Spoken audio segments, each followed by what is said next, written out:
सोचिए, एक ऐसी दुनिया के बारे में जहां न शहर थे न खेत थे, कुछ भी ऐसा नहीं था जैसा हम आज देखते हैं। करीब करीब 5 लाख सालों तक भारत में शुरुआती इंसानों की दुनिया बिल्कुल ऐसी ही थी। तो सवाल ये उठता है कि वो सिर्फ आप कह सकते हैं गुजारा करने वाली जिंदगी से उठकर सभ्यता की नींव रखने तक कैसे पहुंचे। चलिए, इसी अविश्वसनीय सफर को आज हम समझने की कोशिश करते हैं।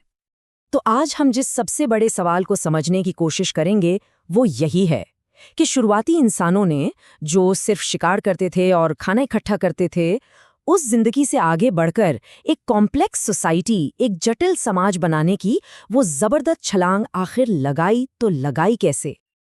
अच्छा, इस इतने लंबे सफर को समझने के लिए हमें एक टाइमलाइन, एक तरह का रोड मैप चाहिए होगा। इतिहासकार जो हैं वो इस स्टोन एज यानी पाषाण युग को मोटे तौर पर 3 बड़े हिस्सों में बांटते हैं। और कमाल की बात यह है कि हर हिस्से की अपनी अलग चुनौतियां थीं और अपने अलग आविष्कार थे। अब ये जो टाइमलाइन है, ये एक बहुत ही चौंकाने वाली बात सामने लाती है। देखिए, पैलियोलिथिक एज यानी पुराना पाषाण युग, ये इतना लंबा है कि लगभग पूरा का पूरा मानव इतिहास इसी में समा जाता है। इसके बाद जो दौर आए, हाँ, वो बहुत क्रांतिकारी थे, इसमें कोई शक नहीं, लेकिन इस विशाल समय के सामने वो बस एक पलक झपकने जैसा ही है। तो जाहिर है, कहानी की शुरुआत भी हमें वहीं से करनी होगी, उस सबसे लंबे दौर से, यानी पैलियोलिथिक एज, पहले शिकारी और खाना जमा करने वालों का जमाना। देखिए, ये जो टेबल है ना, ये सिर्फ औजारों की एक लिस्ट नहीं है, ये असल में लाखों साल में इंसान के दिमाग के विकास की कहानी है।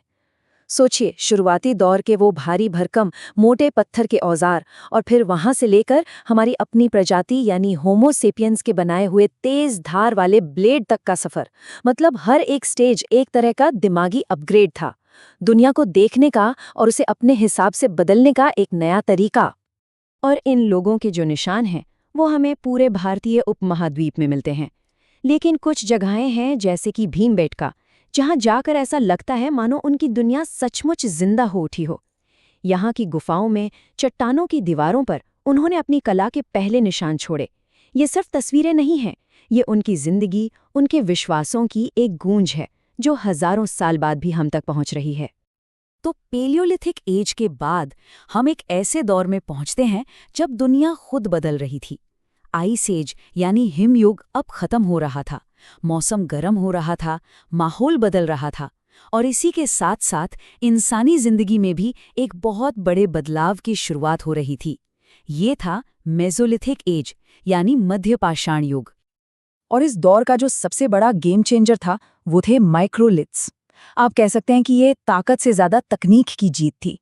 ये छोटे छोटे, बहुत ही पैने और तेज धार वाले पत्थर के औजार थे। इन्हें तीर या भाले की नोक पर लगाया जाता था, और इसने शिकार करने के तरीके को पूरी तरह से बदल दिया। अब शिकार पहले से कहीं ज्यादा एफिशिएंट और सुरक्षित हो गया था। पर बात सिर्फ औजारों की नहीं थी। सबसे बड़ा बदलाव आ रहा था इंसानों और जानवरों के रिश्ते में। अब इंसान सिर्फ शिकारी नहीं रह गए थे, वो धीरे धीरे चरवाहे बनने की तरफ अपने पहले कदम बढ़ा रहे थे। और ये एक बहुत ही बड़ा टर्निंग पॉइंट था। सोचिए, अब तक जो जानवर सिर्फ शिकार था, अब वो साथी बन रहा था।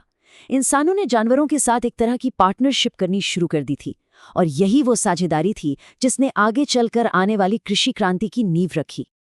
और बस यहीं से हम पहुंचते हैं नियोलिथिक एज यानी नवपाषाण युग में, और शायद मानव इतिहास के सबसे बड़े, सबसे गहरे बदलाव पर, खेती का आविष्कार।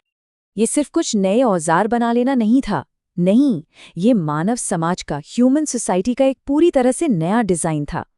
खेती का मतलब था एक जगह बसना, और एक जगह बसने का मतलब था कि अब संस्कृति, व्यापार और नई नई तकनीकों के विकास के लिए एक प्लेटफॉर्म तैयार हो चुका था। मतलब अब तक जो इंसान सिर्फ फूड फाइंडर था, वो अब फूड प्रोड्यूसर बन गया था।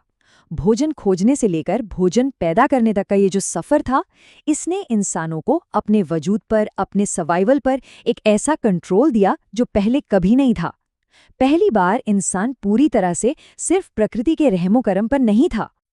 और इस दौर में तो जैसे आविष्कारों की एक बाढ़ सी आ गई। मेहरगढ़ जैसी जगहों पर गेहूं और जौ की खेती के सबसे पुराने सबूत मिलते हैं, तो वहीं कोल्डी हवा में चावल की खेती के, और फिर पॉटरी यानी मिट्टी के बर्तनों का आविष्कार हुआ। इससे अनाज को स्टोर करना मुमकिन हो गया, जो फूड सिक्योरिटी के लिए एक बहुत बहुत बड़ा कदम था। लेकिन ये खोजें सिर्फ तकनीक के बारे में नहीं बताती, ये हमें उनकी संस्कृति की भी एक झलक देती हैं। जैसे कश्मीर के बुर्ज होम में एक बहुत ही दिलचस्प खोज हुई। वहां पालतू कुत्तों को उनके मालिकों के साथ ही उनकी कब्रों में दफनाया गया था। इससे पता चलता है कि जानवर सिर्फ काम की चीज नहीं था, वो एक साथी था, एक दोस्त था, जिसे मौत के बाद भी इतना सम्मान दिया गया। तो चलिए अब एक बार इस पूरे सफर को, इस अविश्वसनीय बदलाव को एक साथ रखकर देखते हैं। एक फूड गैदरर से फूड प्रोड्यूसर बनने की ये पूरी कहानी। ये टेबल जो है इस पूरे सफर का एक बेहतरीन निचोड़ है।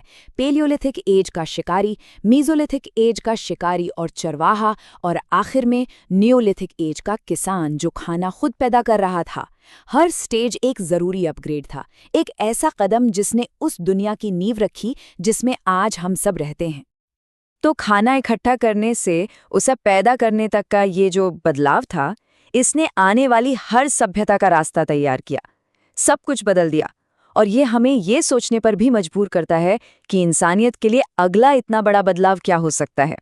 खैर, हमारे अगले विश्लेषण में हम भारत के इतिहास के अगले अध्याय यानी वैदिक काल पर चर्चा करेंगे।